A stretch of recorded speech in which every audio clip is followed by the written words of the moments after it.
in Prague yesterday, a sea of 100,000 people, Czechs, against their government, demanding that their government take back the sanctions that it put on Russia. They demanded the resignation of the pro-Western government coalition.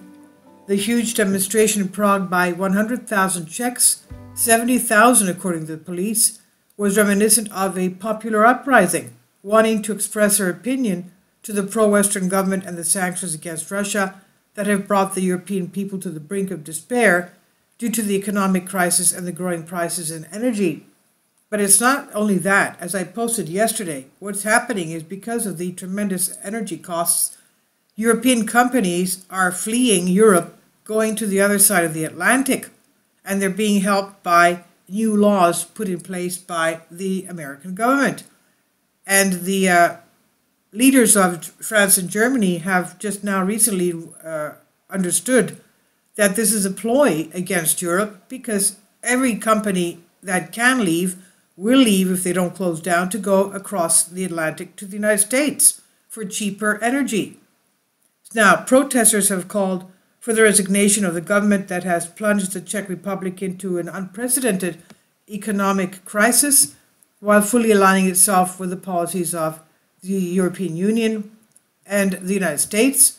The protesters also demand that the government withdraw the sanctions against Russia, as they are the ones that have caused economic chaos in Europe. The rally follows two others in Prague's central Wenceslas Square.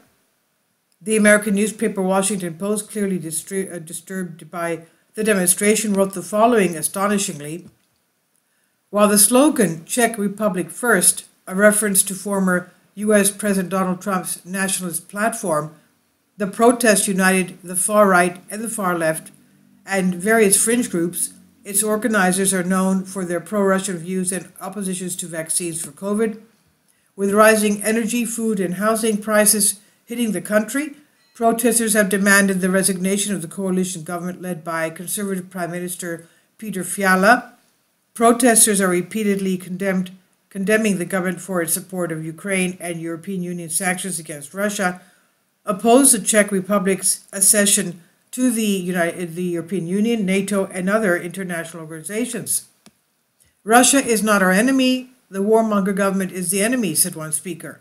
The government, of course, rejected the resignation requests, saying, "We know who our friend is and who is bleeding from our freedom," tweeted Interior Minister Vít Rakusin.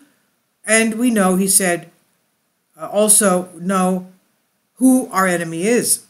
The country's government is a staunch supporter of the Kiev regime, has donated heavy weapons to the Ukrainian army and given some 450,000 visas to Ukrainian refugees that give them access to health care, financial aid, and work permits and other benefits. Prime Minister Fiala and several ministers plan to travel to Kiev tomorrow, Monday, for a joint meeting of the Czech and Ukrainian governments.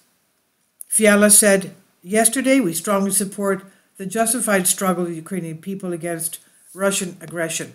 This is from a news article, a Greek article. I've translated for you. Please leave your comments. Thank you for your support. Kindly support my Patreon account. The daily posts are 5 videos daily, and they are totally different from what I have on my YouTube channel. Thank you so much for your support and that you find all my content so interesting. You'll find the Patreon account details in the description box below.